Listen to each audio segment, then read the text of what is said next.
artificial intelligence, as the slide says. I'll just continue to vamp. That's fine. So as of January, Meta is part of the Chan Zuckerberg Initiative, which is the not-for-profit operation founded by Facebook CEO Mark Zuckerberg and his wife, Dr. Priscilla Chan. And CZI has a goal of curing, preventing, or managing all diseases by the end of the century. The fit between the two organizations is that Meta helps CZI get closer to this target by providing researchers and scientists with the means to make sense of the vast amount of research that's being produced around the world. So it applies technology to this problem space in a way that we believe to be meaningful.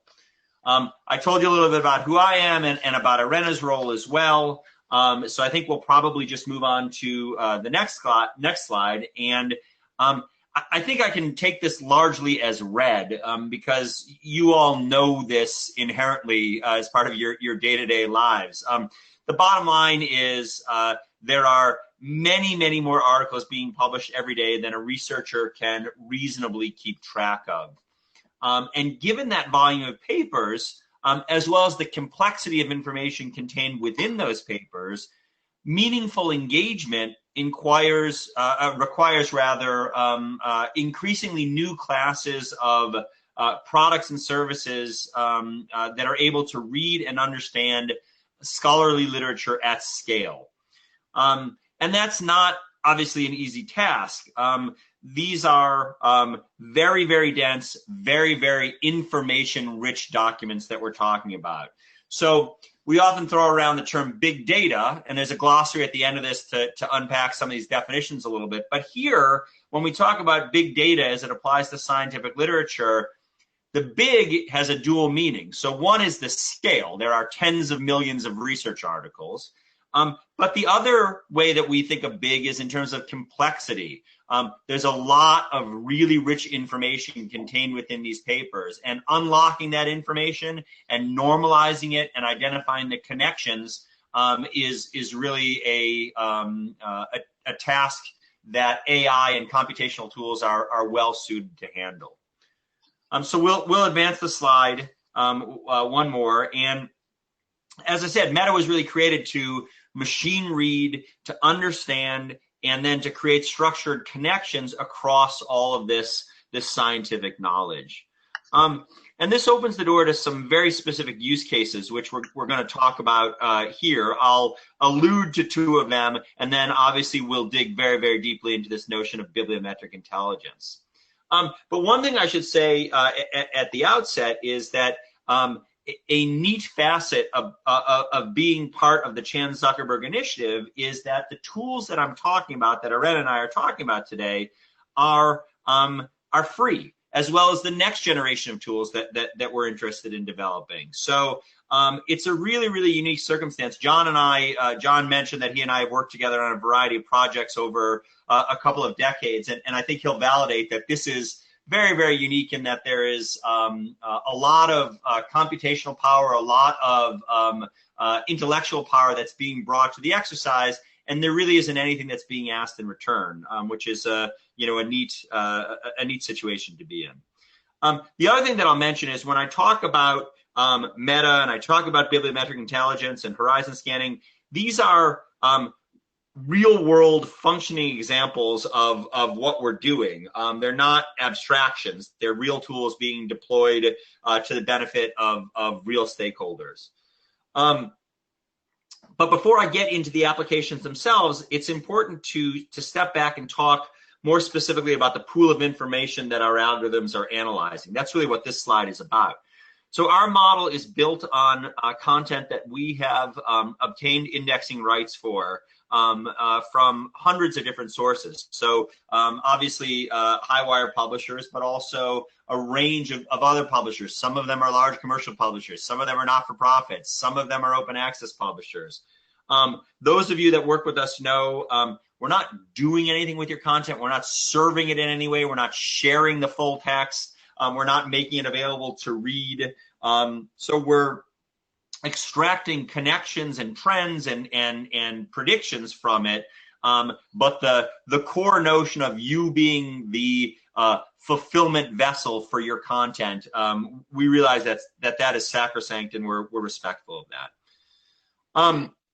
But what we do with the information is we generate what is a very, very large scientific knowledge graph. And we identify, we map, and we rank the connections between and among tens of millions of normalized entities. And that allows us to essentially map the entirety of science today, and also how we got there and where we think we're going.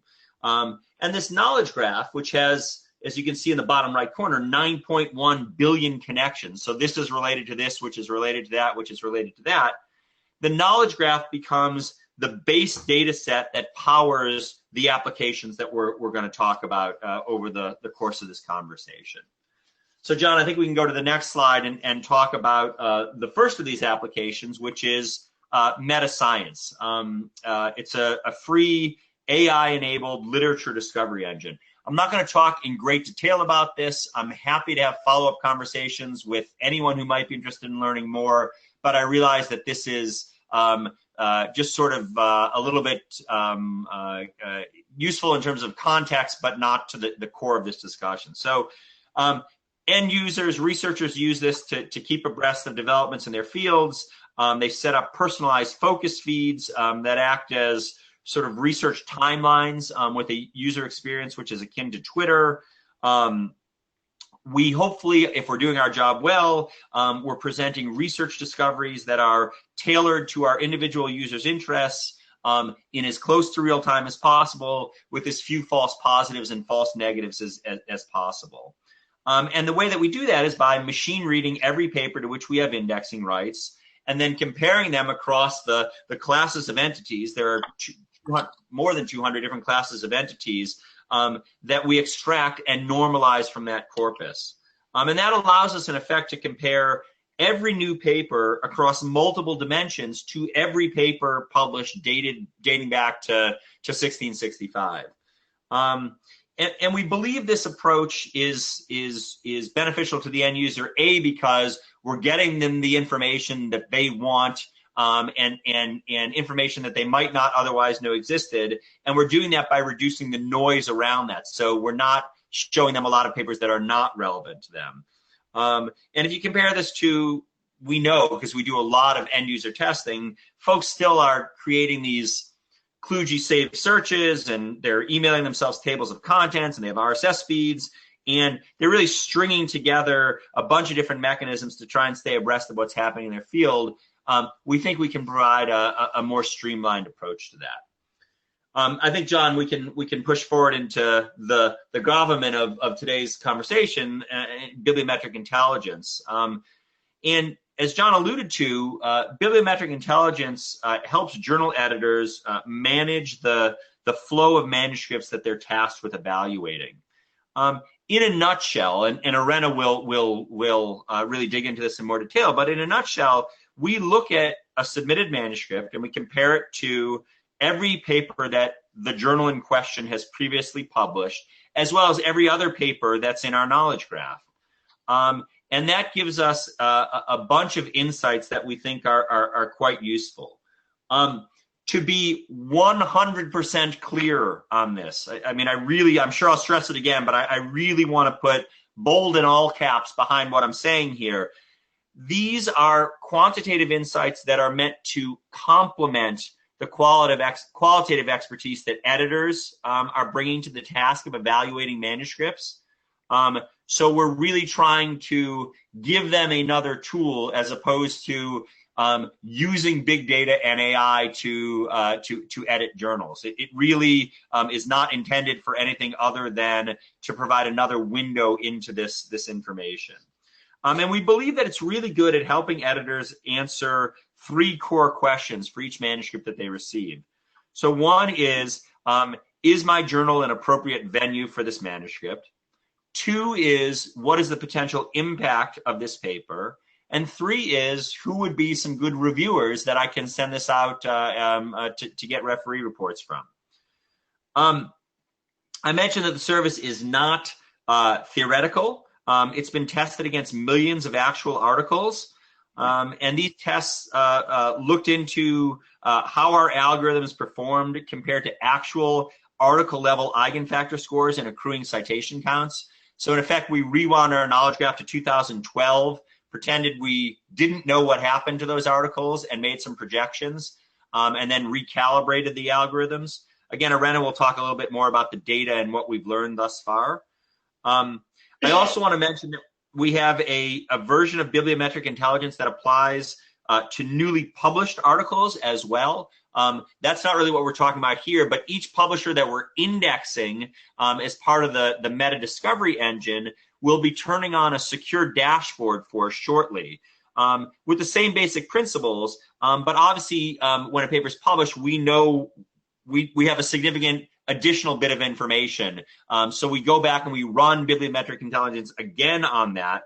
And as I said, we're quite literally days away from rolling out the first beta users for this secure dashboard, which will allow them to get some leading indicators of how newly published papers, how we believe they're going to perform, and how that rolls up at a journal level in terms of accruing impact.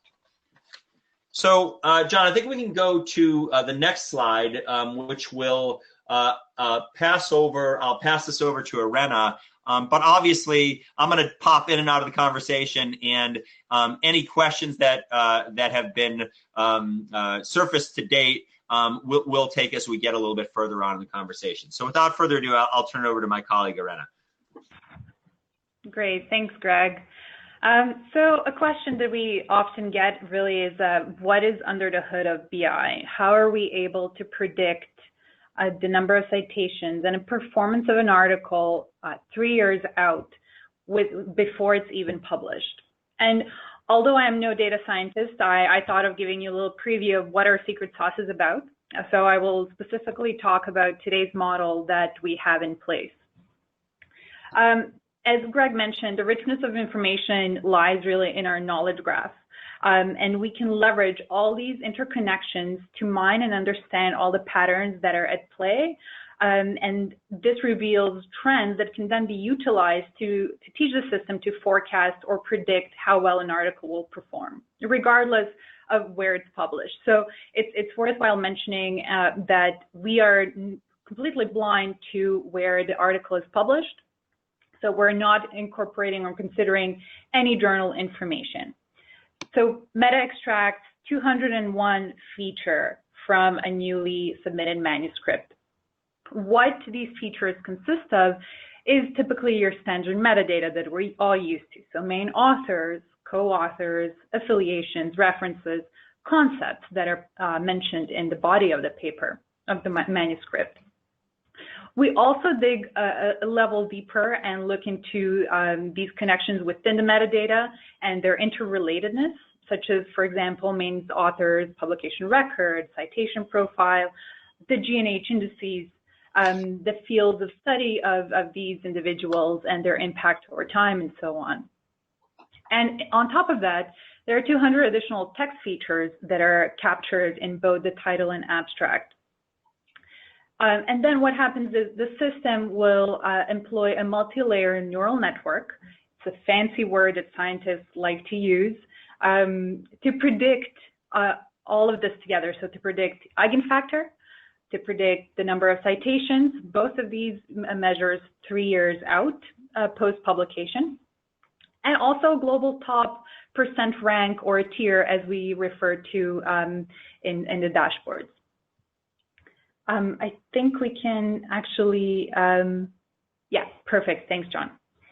So before I dive into the slide, I'd like to begin with saying that hindsight is always 20/20. So I think of this saying as essentially the premise of how machine learning works, at least by my simplistic understanding. So Meta's approach is to construct algorithms or machine learning by examining historical data.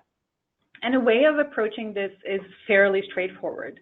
What we do, and you can see this on the left-hand side, the graphic, is to generate snapshots in time. So what this will provide is a slice in time that gives insight into the scientific landscape. And we have generated 3 of these, containing roughly 150,000 articles across various disciplines, journals, and so on. And their counterparts 3 years later were also generated to be able to compare how well our predictions bode against actual values. So we have selected different time points just to make sure that we're not overfitting our models to current buzzwords that have been trending in specific time frames. And then the data scientists really do their magic and try to understand what are the features that are at play that are the combination of which actually leads to the best model and best predictions. Now, I should say that we are our current model is one that is very encompassing. So it is not specific for a given journal, for a given publisher, or a given discipline. So we are trying to produce a generalized model, if you will, to help predict impact of articles 3 years out. So some of the main findings that we've seen, and we know that impact factor correlates quite well with predictions and how well a manuscript will do in the future. But what we have uncovered is that we are 2.5 times approximately better than the baseline estimator at predicting article level impact. So this is article level eigenfactor for new manuscripts prior to publication. And I should mention that this is without including any of the journal features. So as Greg mentioned, after a manuscript has been published, we do include journal features, which will increase correlations and the performance of our model. We're also better, 2 times better than the baseline at identifying superstar articles. So articles that belong really in the top 1% of all articles covered globally. So I'm happy to explain this a little bit more later on. For now, I just wanted to touch upon some of the use cases that we have. So John, if you can move on to the next slide. Perfect. So today, I'll compare and contrast a little bit what we have in place today and what are some of the plans for the future. Today is largely reflected in your handouts. I believe you have a sample report that Meta generates after analyzing a manuscript. So is this the case? I just want to make sure before I go on. Okay, wonderful. So there are several different components within that handout, and you will notice concept extraction, journal cascading, predicted eigenfactor and citations, as well as the predicted top rank and recommended reviewers. So right now, the concept extraction will analyze the topical fingerprint of the manuscript and provide you with the top 10 concepts that are mentioned in the body of the text using eigenfactor metrics for those concepts. What we want to do in the future is really provide a weighted value of concepts based on where they were extracted from. So different sections of the article, for example, have different and relative importances. And we've also noticed that combining a number of mentions, so how many times the concept was mentioned, along with its eigenfactor actually provides a little bit of a stronger signal and generates a more exact topical fingerprint. Journal cascading is actually currently rolling out, and it aims to provide potential matches between publisher sister journals and a current manuscript should this one not fit the journal that it was submitted to. And in the future, and we've talked a lot about this with John and the rest of the HighWire team, journal cascading can be adapted to be publisher specific, specific for selected journals only, or even global. So this is something that we would love to get your input into what provides the most value to different publishers. Without any additional say, we provide predicted 3-year eigenfactor and 3-year citations. So this is We've heard some preliminary feedback that 3 years may be a little bit too far ahead. So what we want to do in the future is really improve these models and timeframes. So have different types of predictions for different needs. Also including retractions will fortify our model, and we can train them to actually be more field specific and article type specific. So all this is in works in some of the future models that our data team is developing. The next the next component is the predicted top rank, or also tier. So we can identify the top 1%, 5%, and 10% performers globally.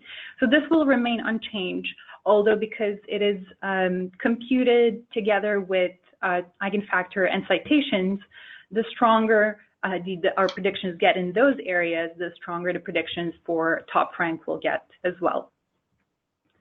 And finally, so recommended reviewers that are currently in place are based on subject matter experts that can act as peer reviewers, but they're determined from our knowledge graph, so from 7 million researchers overall.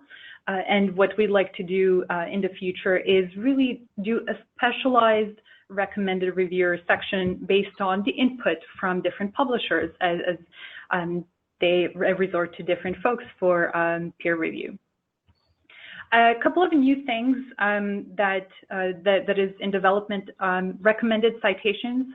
So citations or references that haven't been mentioned in the body of the text, but that should have, as well as summarization. So this is a little bit distinct from the abstract, because abstract is very much researcher driven and written, and summarization would be more objective means of describing the main key points in the text. And without mentioning, and you can see this for some of you who are looking at the presenter view, we are working always on the infrastructure and improved reports to really convey all this information in the best way possible and perform validation and trainings in the most time-sensitive way possible as well. So with that, I think the next slide, I'll turn back to John. Irena, before we go on, could you comment on the word globally in the tiers? I think that's something that might be important for people to understand.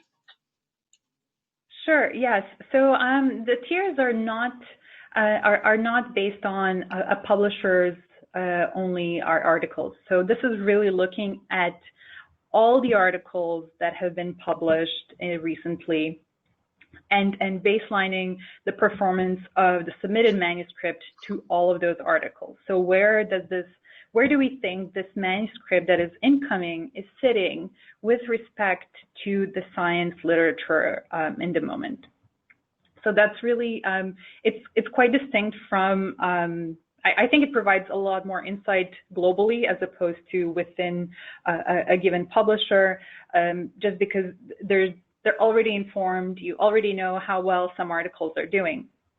So providing a global view into what are the stellar papers out there and how they vote against some of the other publishers in the same, for example, areas, that's really where the value lies.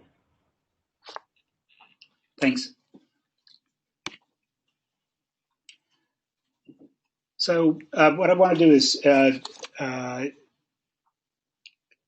provide some sense about what HighWire and Meta have already undertaken.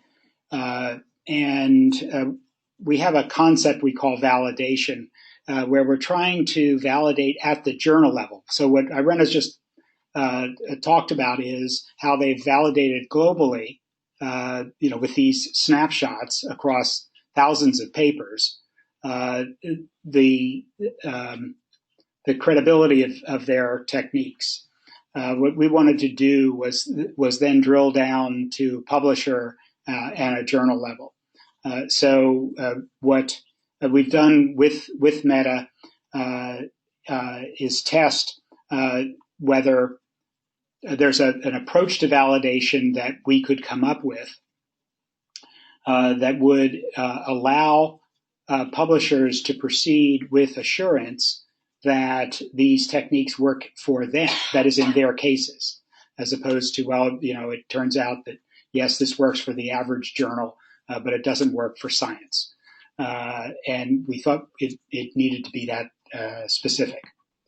So in this initiative, there are 3 phases. I will describe the 3 phases in a few minutes. But the first phase is a validation phase, which we've been working on with Meta, and to which 6 publishers agreed to participate. That is, to allow HighWire and Meta to look at the data together. And there were several steps in this phase. We've gone through the first 4 steps. We're now into identifying our insights, sometimes scratching our heads, to see what we learned from this. The phases were, first, we had to understand the data that Meta was working with. They had to understand something about what this impact visor thing is. We had to talk to the publishers about what this pilot was about. Then we had to put the data together, which we've done, and load it into Impact Visor, which we've done. And right now, this just finished, Friday, Saturday, Sunday. Yeah. So the ink is not dry. The kind of thing that we've done is produce. This is for those of you who don't work with Impact Visor. This is from the article correlation tool in Impact Visor. It can correlate, for example, Mendeley saves with eventual citations, and that's a standard use for that tool. What we've done is augment that tool for the 6 participating publishers to add in Meta's facts. That is, what Meta said an article's expected citations were, what Meta said an article's expected eigenfactor was, what Meta said an article's expected rank was, so that we can put that into this tool and then correlate. How does that square with reality? So that's what we've been up to with the validation phase. And so we have some preliminary insights. I won't go too deep into this. This is a part of a conversation we're having with Meta. But one of the ways I've described it is it's a little like weather forecasting. And maybe it's no surprise because that's another type of forecasting. And what I mean, so the top forecast was, I think I picked this up on Sunday for, I think it's Palo Alto at the top and New Orleans at the bottom. And the point is that Palo Alto's weather over that period of time was not changing very much. There was not much difference to see. Whereas New Orleans, they were rocking and rolling with all sorts of crazy things happening in their weather. And what we think Meta seems particularly good at is identifying the standout phenomena. That is, the top articles, the top 1%, 5% articles seem there's a lot more signal there than there is, if you will, background noise in all the papers being published at that time. So that might be. This is really preliminary. This is based on just a few hours of looking at data. But this might be one of the things we say on to publishers is if you use bibliometric intelligence, you might pay most attention to where it's saying this is a top 1% paper. If it says it's, this is like a middle of the road paper, maybe there's not enough discrimination there for it to help you. Again, this is like where we are in our initial thinking about the tools. Over to you, Alex.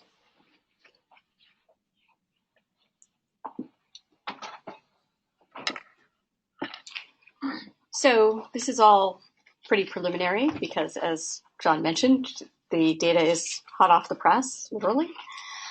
But we have been thinking about, well, where would this information be useful? Where would we think about integrating this type of information into the flow? And here are a couple of things that we have been thinking about. This is by no means a definitive list, and it is a point of departure for discussion, and we are very interested in getting your feedback on this.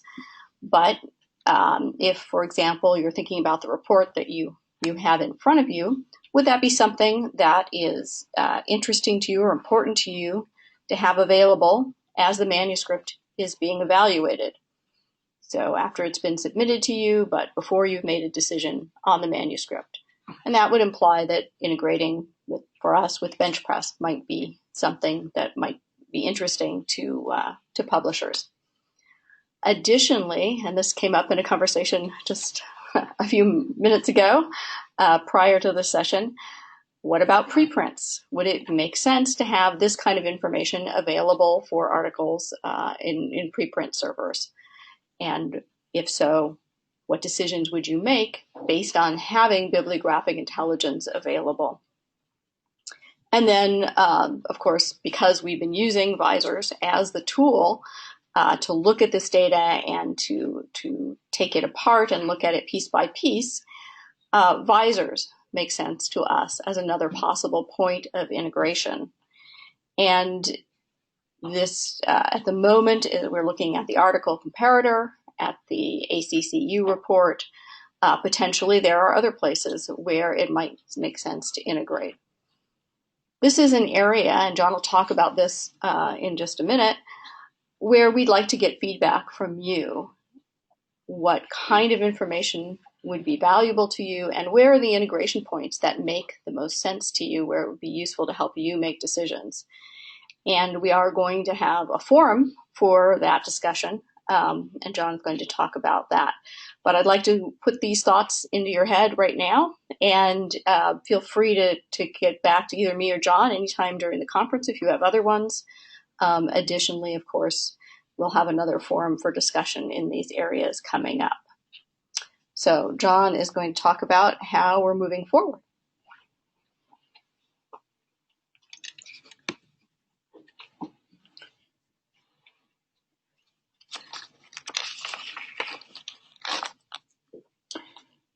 So the overall initiative, I'm going to describe our thinking, that is Meta's thinking and HighWire's thinking now, and this is where we need your feedback. Well, we'd be interested in participating if, or what about this instead or in addition? That's the kind of feedback we're looking for from this session. And I'm going to talk about, actually, I'm going to talk about, let's see, I think the first two of these, and then, Greg, I think you talk about the last two of these. Is that right? Yep, that's right.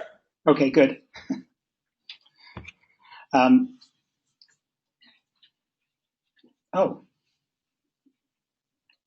Did we have this in the wrong place? Irena, is this my slide? Possible. No, this is my slide, but I think, yeah, it got shuffled around. Okay. I apologize for that. So we've been doing this through Google Slides, and let me tell you, that's an experience. It's a sharing experience you don't want to have. So this slide applies back to, think back on my weather forecasting analogy. Irena, do you want to talk us through this?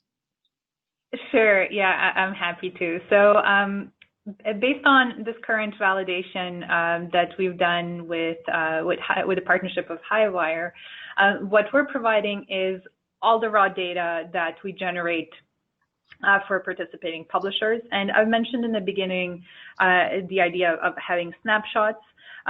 So we're providing information on all articles published in the May to June 2012 snapshot. So this is containing citations, eigenfactors, and tiers as well, so both predicted and actual, so that you can play around in the Visor platform. And really the insights that were drawn from this, as both John and Alex mentioned, with this data that's literally hot off the press, there's no easy answer, and there are a lot of variables at play. So one of the main takeaways from this is data points really matter. So a sufficient sample size is required to draw a general idea of the performance of the model based on a given publisher or a given journal. So our team recommends at least 1,000 articles to actually combine and form an idea of how the predictions are performing. And we've done this at large scale, and we've demonstrated that the model is quite performant even beyond the baseline. But when we dissect it based on publisher and even down to journal, we are really doing a validation at a micro level. So it is expected to have higher variances and lower correlations or R values. And also, slicing and dicing the data further down into by field, by article type, or even journal will limit this information a little bit more. That said, different journals will see different correlations, and again, some fields do perform better, so we may do a lot better in chemistry, for example, and not so much in another area. Again, this is also very much journal specific. So there are variations across the board. And the correlations also have to be taken with a grain of salt. So we've got two different types of data. Citations and eigenfactor are continuous values.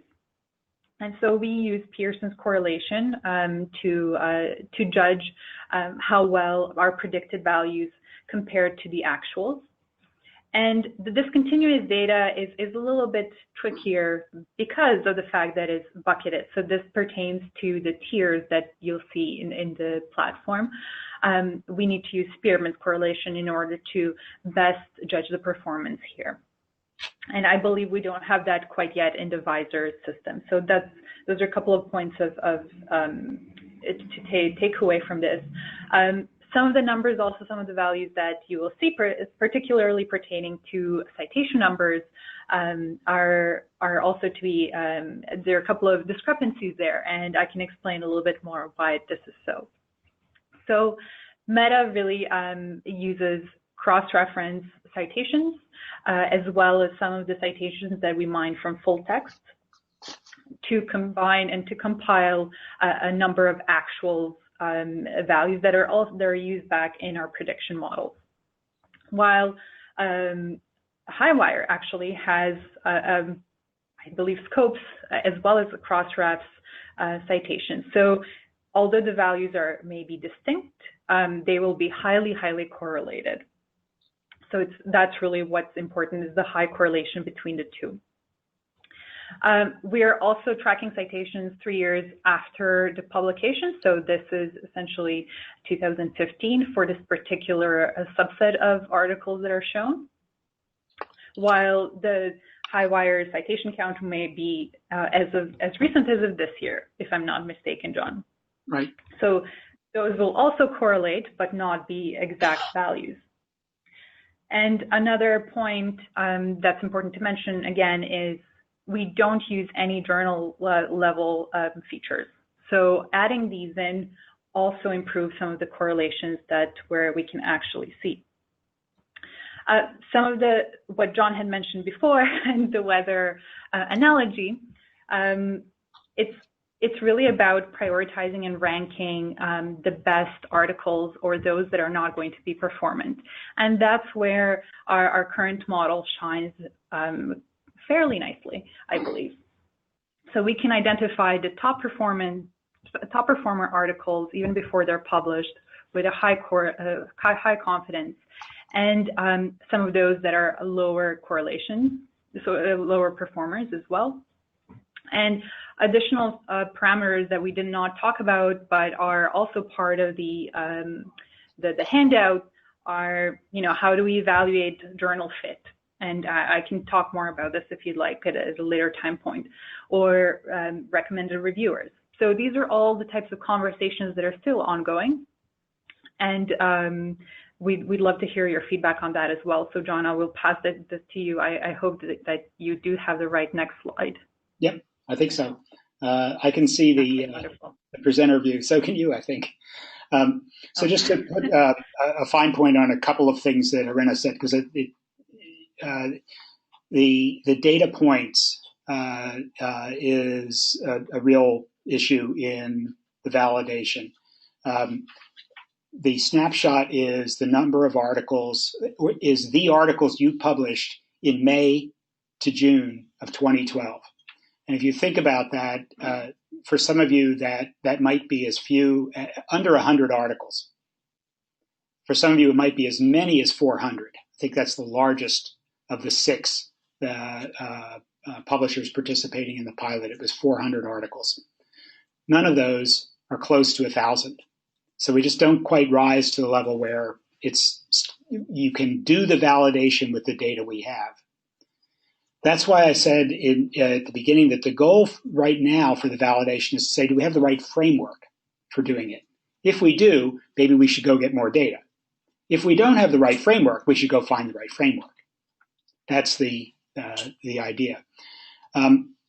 Second point to follow up here is that we're only validating or only attempting to validate things like citation, eigenfactor, and rank projection. There might be some other things in bibliometric intelligence that you and your editors say is the high value stuff. Getting a list of reviewers, getting the right cascade. If you're a publisher with 20 journals, that may be an issue for you and your editors to pick out the right ones. So we haven't worked yet on validating those kinds of things. We have some ideas. I'd like to try those out with you. Meta's obviously done some validation on those, but that would be a different framework than validating citation counts. And I don't think it's reasonable to think that, oh, well, if citation counts validate, everything validates. Why should that be? So those are just some more cautions on the validation.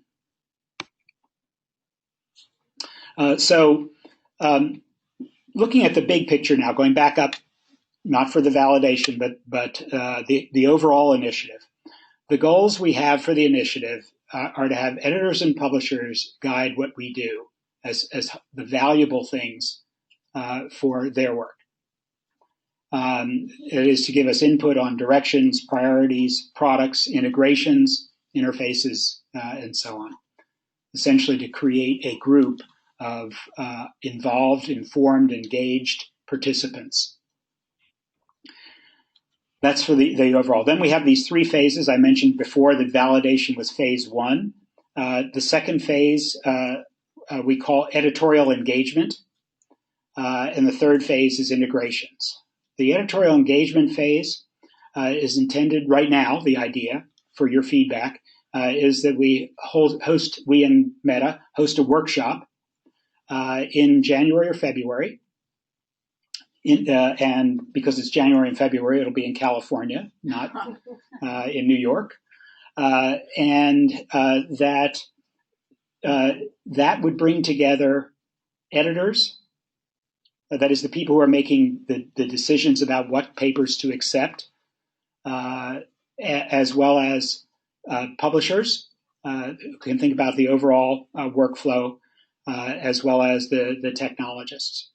That's a workshop where the idea is that it will be relatively small. And I think at most 50 people, and sitting around a table talking to each other rather than watching presentations happen. Then the output from that workshop, perhaps with follow-up kinds of engagement, would then go into informing what HighWire would do for integrations, what Meta would do for product services integrations. So those are the 3 phases. Obviously, we need feedback to do number 2 and number 3. That's part of what we're asking for today. And what does it take to participate? I think the table stakes is that you have editors, an editor, your editor-in-chief, one or two of your associate editors are interested enough to participate in a face-to-face workshop, and that you and they are willing to spend the time to be engaged in the subsequent discussions that will no doubt follow that, where we'll essentially you've kicked off a design process. You need to ask follow-up questions. So that's the big picture. And now we're interested in hearing from you. Greg or Irena, do you have anything else you want to add before we go to the discussion? I don't. I think it'd be great. We've talked for quite some time. I think it'd be great to hear reaction and suggested directions from the crowd. And as well questions. Yes, I'm sure you have some questions. I'll need to repeat questions from the room because I'm pretty sure that your voices won't pick up on this microphone. Alva? Yeah. The one thing that came to mind, I mean, it's very interesting. The one thing I was wondering about how this relates to sort of taxonomy, because we're all battling with taxonomies and we're sort of grouping our papers into groups. Does this give you a way to, because you talk about readers being able to find related papers, could we actually sort of give types of similarity scores or something to all our manuscripts based on using this? Do you want me to repeat that question, Greg? I heard it, and in fact, when we talk about, when I talk somewhat obliquely about other tools and services that we either have developed or in the process of developing or talking about developing, there's something that we've created called universal recommendations, and that is a way to, in effect, enrich a publisher site with sort of normalized entification, which isn't a word, but basically creating, surfacing what we think are the core entities within a paper, both in terms of specific subject areas, but also then other related papers, authors who are prominent in the field. It's really the type of stuff that drives the meta discovery engine. And so the implementation of something similar, either at the manuscript level or at the published article level, is it's a question of integration as opposed to development, if that makes sense. So if that's something that folks are interested in, it's absolutely something we can explore either at the individual publisher level or more likely at the HighWire level. So if that were of interest, there are a couple of things we could do. For example, obtain the entities that Meta extracts from an article and put them somewhere. Either put them somewhere that you as an editor could see, you as a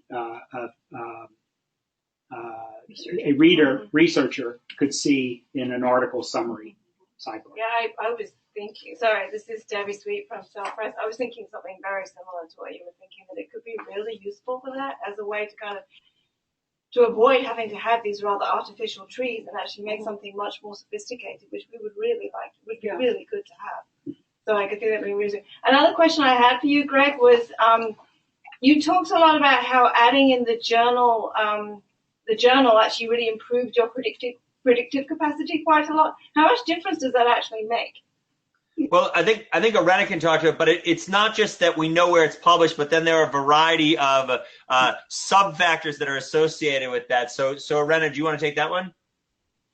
Sure. I believe it's about 10% increase in correlations, so which is quite significant overall. Mm-hmm. And I was wondering about things like, could you, for example, would it make a difference if you integrated papers that editors have chosen to go for review? Because that's quite an important selection process. Would that give you a level of predictive improvement in itself? Yes, absolutely. Oh my goodness. Any level of information at that is an add-on. So whether an article has progressed, that is a signal. Whether an article is rejected, that's also a signal that we can used to enrich and improve our algorithms. Yeah, exactly. And the predictive stuff about where should a paper go if not here could be really helpful. It's helpful for publishers, but also for authors, actually. Really helpful for authors. I think author services are one of the possibilities here. And honestly, you can think of a almost blue sky, because we haven't had the capabilities to offer services like you reject an author. Should you actually suggest where else they'd submit it? Including competitors? Well, the reviewers sometimes do that anyway.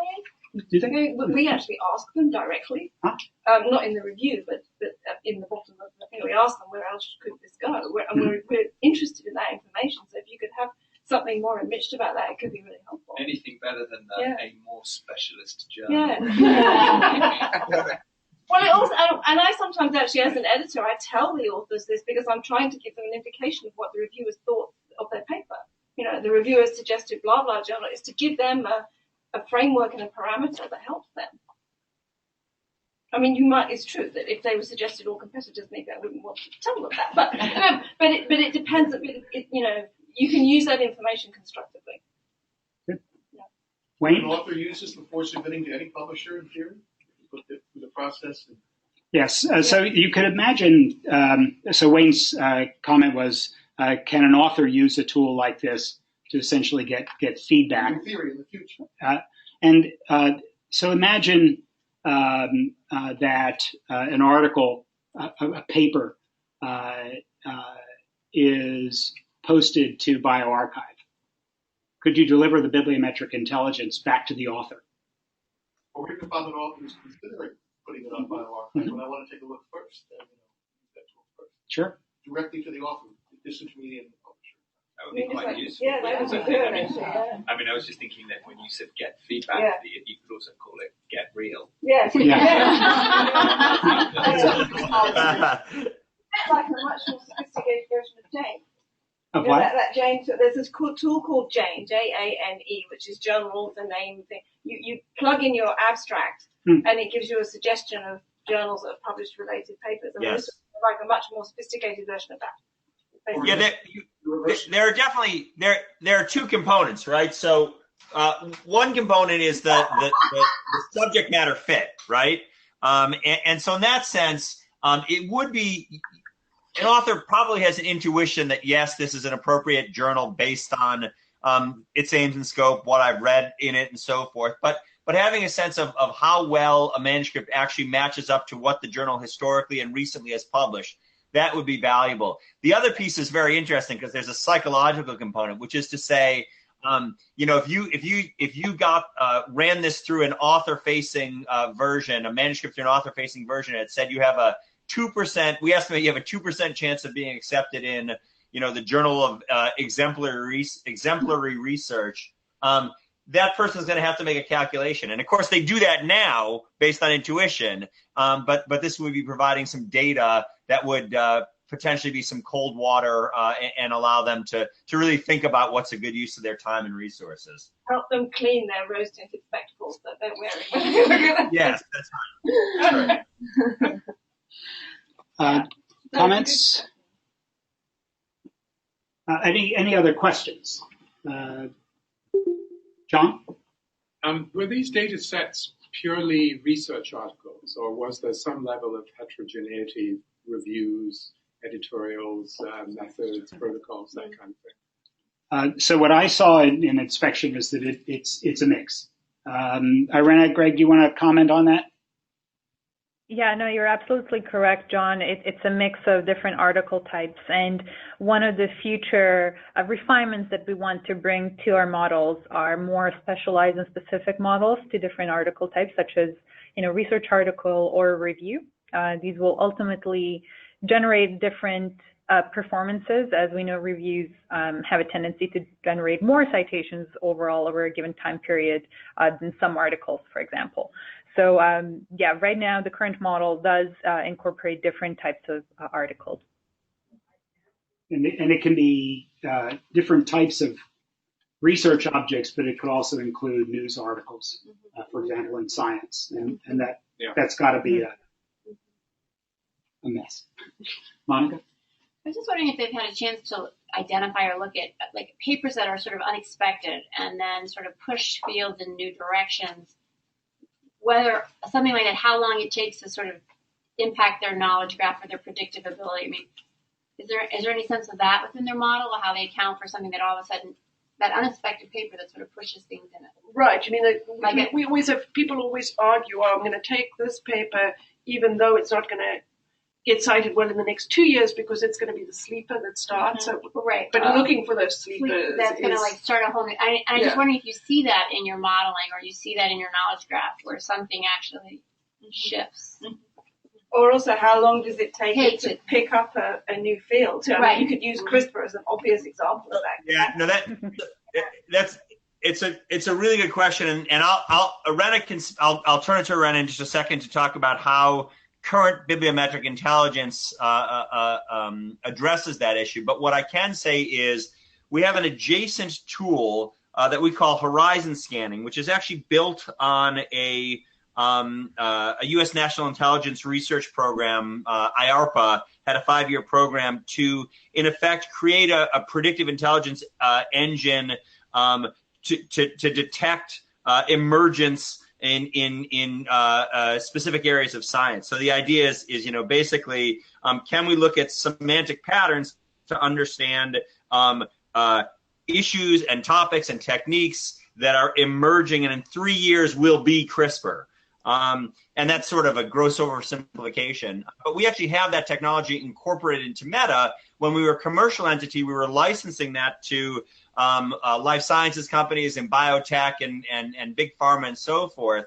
What we're doing now is figuring out the best way to integrate it into bibliometric intelligence, integrate it into the Meta discovery engine. And the challenge is a little bit unique in the sense that what we have to do is we have to figure out how to slim it down. It's really, really dense, I think is a blunt way to put it. There's a lot of sliders, a lot of dials, a lot of fine tuning to do that requires users to be engaged in a way that I don't think we can expect a mass audience to really embrace. And so that's one of the things our product designers are working on now. But the technology, the concept behind the technology is very relevant to what you're saying, which is how do we get a sense of what we should be writing or rather what we should be reviewing and publishing with an eye towards 2020, 2021, and so forth.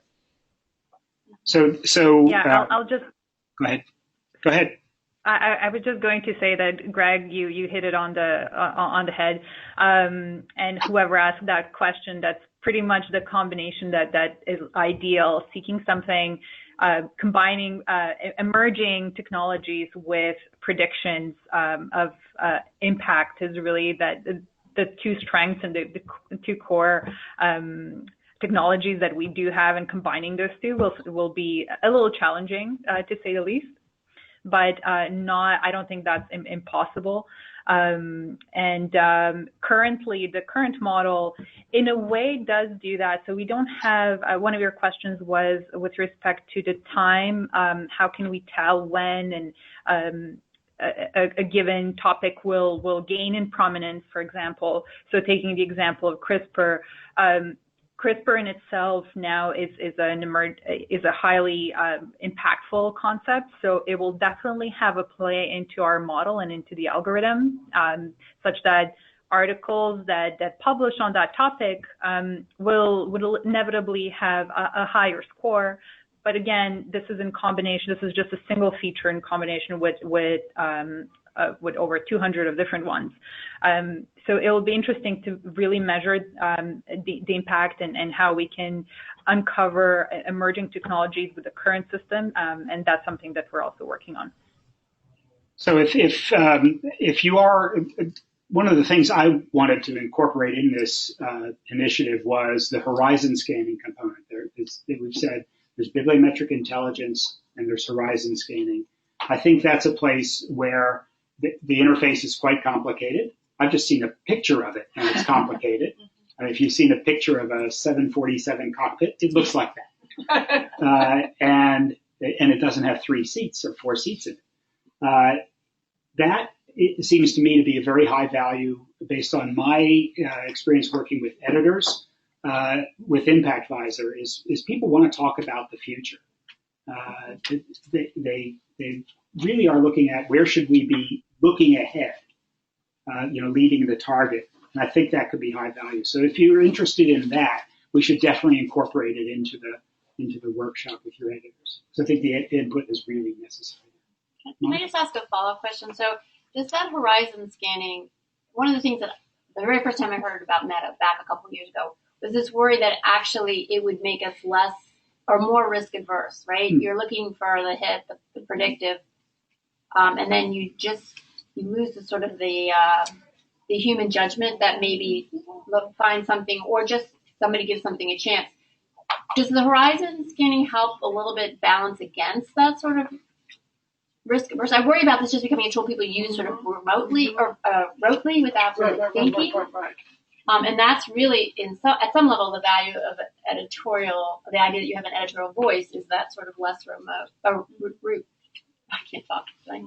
No, it's a fair point, and it does. I mean, I think horizon scanning does help mitigate that to some extent, insofar as it may suggest that although a paper doesn't necessarily have a gold star next to it as a projected top 1% paper, it is heavily concentrated in an area where the field is going. But ultimately, again, it circles back to the point I made in bold all caps at the beginning, which is the editors, it's more information, it's more data, and in a sense that makes the editors more valuable, right? Because they need to interpret that. And ultimately, it's their discretion that's going to cause the journal to sink or swim. Well, as long as it's not seen as this is a tool to reduce expenses. Well, no, I mean, really, in the world of open access right now, if you're looking at APCs, then it's a downward pressure, and we also have all these new pressures to look at things for reproducibility and all these other things. Any tool that's going to take steps out could possibly be seen as a way to reduce human expense. It's more like news programs being driven by algorithms rather than editorial judgment. I mean, I think that's what you're really alluding to. Like program trading in the stock market. Yeah. Look how that goes. goes. Also potentially a challenge for journals, because the flip side of that is that if authors start using this and scientists start using it, then they say, well, this very predictive algorithm says it should be. So it's kind of it's like I always told you that Cell and Science were completely specious in their acceptance criteria. And now So my view is the way horizon scanning would probably be used is more like in your editorial retreats. Once a year, you bring the tool in, and maybe an expert to help with it. So that, but it wouldn't be used in your day-to-day. So how's this going to play? I mean, it wouldn't be like polling in the election. Yeah. And in fact, right. John, and in fact, we have had journals and editors. I'm sorry, I was just going to say we have had journals and editors who used horizon scanning, and what they were using it for was to see within their broad topic area if there were specific subtopics that they were perhaps not focusing on appropriately in terms of their editorial board composition, in terms of going out and inviting contributions, and in terms of potentially organizing meetings and or special issues. So they weren't using it on a day-to-day basis and applying it to every paper. They were sort of using it at a macro level to see if their course needed any correction. Debbie, did you have a? Yeah, I had it. It's not particularly well formed, but it's kind of an idea that I've been thinking. I was just writing it down in case I didn't get time. So it comes a little bit out of what we've been talking about in our use of Impact Visor, which is that it's really useful, but it would be really great to be able to see articles divided by subject area as well as just by journal that they came out in. And so it sort of connects to what Valda was saying about taxonomy, and can you use this approach? Because we've talked about this. Okay, the keywords are not always great. Authors supply them. We don't always have, but this would be a very consistent way of doing that. Yeah. And then could we use it to help us judge how we're doing in different areas? Are we over rejecting in one area? Or are we doing accepting too much in one area? And also maybe even are there reviewers who are giving us bad advice? Are there people who are being overly tough on things and therefore we're missing out on things that we'd actually want to publish? So all of that kind of thing's really good. I think that's a place where HighWire might have an API to call. This is an integration. HighWire would call Meta, say, give me the subjects for this article. We'd integrate those and it'd be a uniform list. Yeah, Scopus has that as well.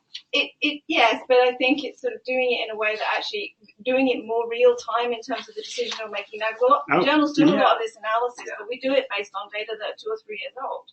And we're kind of, and that's great, but, it's not as helpful as it would be if you could do it incorporating the predictive aspect of Meta. That would be really helpful, I think. Crispin? First of all, I was thinking of an experiment we could do to address some of the concerns that Monica brought up. You have one pool of editors that are using the bibliometric intelligence, and one pool of editors that are not, follow their decisions for a few years and see who's doing better. An RCT for AI. Okay. But the question, I'm curious about the people who are doing the science that we're talking about and the tools and techniques that Meta is using to identify researchers, and whether or not it makes any sense to start incorporating into the algorithm some of the other post-publication type assessments that, for example, Altmetrics uses in quasi-real time to demonstrate impact and other forms of impact beyond citations. Greg and Irena, did you hear that? I didn't get all of it, unfortunately. Let's see. Beyond the suggestion of an RCT for using Meta, the idea of incorporating other types of measures post-publication into the Meta's ability. So some things having to do with altmetrics was an example. Yes, no, I see. So right, so the notion it's a really tricky question in the sense that we do want to project impact, not impact factor, impact, right? So what impact this paper is going to have, but there also need to be metrics that reliably correlate to impact, right? So eigenfactor, the number of citations, those are things that are fairly well established. I think that we are decidedly agnostic about incorporating other measures, and in fact, I might go beyond that and say, to the extent that there are other measures that in fact serve as valuable and accurate proxies for impact, we'd like to incorporate them. So that's one thing that we could learn over the course of the conversation. So, an altmetric score, for example, figure out how to sort of normalize that and what it represents and how it quote unquote matters. That's definitely something we would be interested in investigating. We haven't felt the confidence to say we know how to incorporate this. We know what it means. We know at scale how to feather it into bibliometric intelligence. So that's as an illustrative example, that's the type of thing that we might benefit over the course of this conversation. All right, last question and wrap up. Wayne? Do you ever think about including funding? Would something like FundRef help normalize that? Is that a factor of interest? You heard it. Go ahead. So funding data, I do think we do have some nebulous intention to include funding information. In other words, it's something we want to do, but it's not immediately scheduled. Getting it so that it is one of the challenges with something like funding, even though FundRef has made some pretty substantial progress, is there's not a definitive resource, right? So something like PubMed, something like Crossref, they do a pretty good job of capturing the depth and the breadth of an issue, whereas funding information, I don't know that we could easily get an accurate and complete picture of who is funding what today. One of the things we'd like to encourage is the adoption of FundRef and other standards to make that more ubiquitous so that we could, of course, incorporate it into our algorithms. All right. Was there anything else? Barbara? So I just have a philosophical observation. I thought so. So I'm from American Society for Microbiology, and we have two journals that had significant anniversaries, one 100 years of publication and the other 50, bacteriology and virology. And as part of the exercise of celebrating these anniversaries, a core group of editors went through and reviewed for every cohort of articles what was the really significant science that came out that turned out to really have an effect on the people. And we've been highlighting them every month. And what they found is it doesn't necessarily correlate with citation. So the whole idea that the better article is the article that gets more citations kind of bothers me. And the other thing is that a good article, if we're matching a manuscript, let's say, with a cohort of papers, what we're really doing is looking for where it would fit in the slot of things that we know have been published and how many times they get cited. So how similar is it to this paper that got cited, right? Or this group that got cited 3 times in the first 5 years, whatever. But that's talking about fields and kind of fads and interest levels. It's not really, there's no quality. I mean, I understand this is, that's not something that you can very easily quantify, like what is the quality of the work.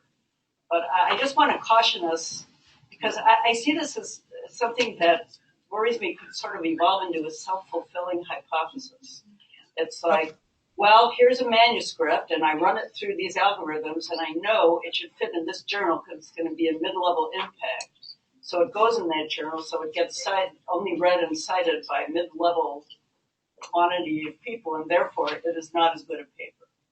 Barbara, it's a very, your point is well taken, and I don't disagree with anything you've said. I mean, I think we're in violent agreement in some sense.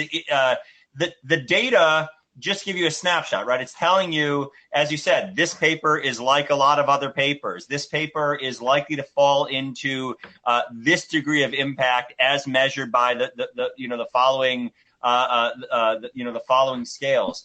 That if that's where it ends, then the tool isn't being used appropriately, right? So I would like this to be a tool in the toolkit of the editors, a tool that doesn't exist today, that gives them another resource that they haven't previously had. But you're right that if it becomes the primary tool or the only tool, that's to the detriment of scientific discourse and scholarly communication. So I'm, as I said, I think I'm in violent agreement with you. So this is something I referred to for years as paving the cow path, and what's the danger, the way social media tends to make the herd work. In fact, Google, not Google Scholar, but Google very much directs people along the same. It paves the path, and I think that's why it's important for us as leaders in this to frame this as an assistant to, as opposed to, oh, by the way, this is the third reviewer over here. Let me introduce you to the AI. That's right. But I do want to say, just Barbara, even within, if one divorces the concept of predicted impact from the bibliometric intelligence, you could imagine any number of use cases where the utility still had value. So, for example, this manuscript has a journal matching score of 84%. So it clearly fits within the scope of the journal. But beyond that, here are the 10 concepts that are most prominent within this manuscript. Okay, well, we as an editorial board have been talking about areas of emphasis, right? Where we would like to get a little bit more coverage, where we would like to beef up our number of publications, because we think it creates a better, more well-rounded journal that better reflects the field's interests. So even in that level, which is relatively narrow compared to all the things we're talking about, it still provides some pretty unique insights that really are best surface computationally, within the context of getting tens or hundreds or thousands of submissions a month. So I'm really happy to hear you say that, because as I was looking at this and looking at the handout, to me what was the most appealing was not some predictive thing about how many citations a paper is likely to get, but being able to extract concepts using AI rather than try to match them to some arbitrary taxonomy, which everybody has tried and which has failed over and over again. So I think not only for the publisher and for the editor in evaluating where the journal is going, but also for the reader. Mm-hmm. And then if you can pull those concepts out and drill down into a concept and see all that network of related papers that deal with that one aspect, the one drug, the one pathology, now you're talking of something that really has those are the kinds of concepts that Meta does extract. And I think that's a good example of the kind of thing that editors might tell us in a workshop is, I don't care about the eigenfactor. I don't even know what an eigenfactor is. Tell me, what's important in this paper that I might be overlooking. I think that's the kind of feedback that might lead us to say, hey, it's really these particular things, not all of them, not the flashy ones. So just we're a little bit late, and I'm standing between you and drinks. What would be really good to hear from people, either over drinks, email, is, are you interested in this? How would you reshape it? What would make it more interesting? Or if you say, no, I'm going to stay as far away from this as I can, here's why, that's good feedback too. So I really would appreciate it. There are like two of you in the room I don't know, at least I don't recognize. If you could make sure to provide that feedback, sac@highwire.org will get my attention. Greg, Irena, thank you very much. Alex, thank you. We appreciate it. Thanks, everyone. Women can drive us on your idea. Okay. Twitter is bye. Double. See you later. More the real Donald Trump.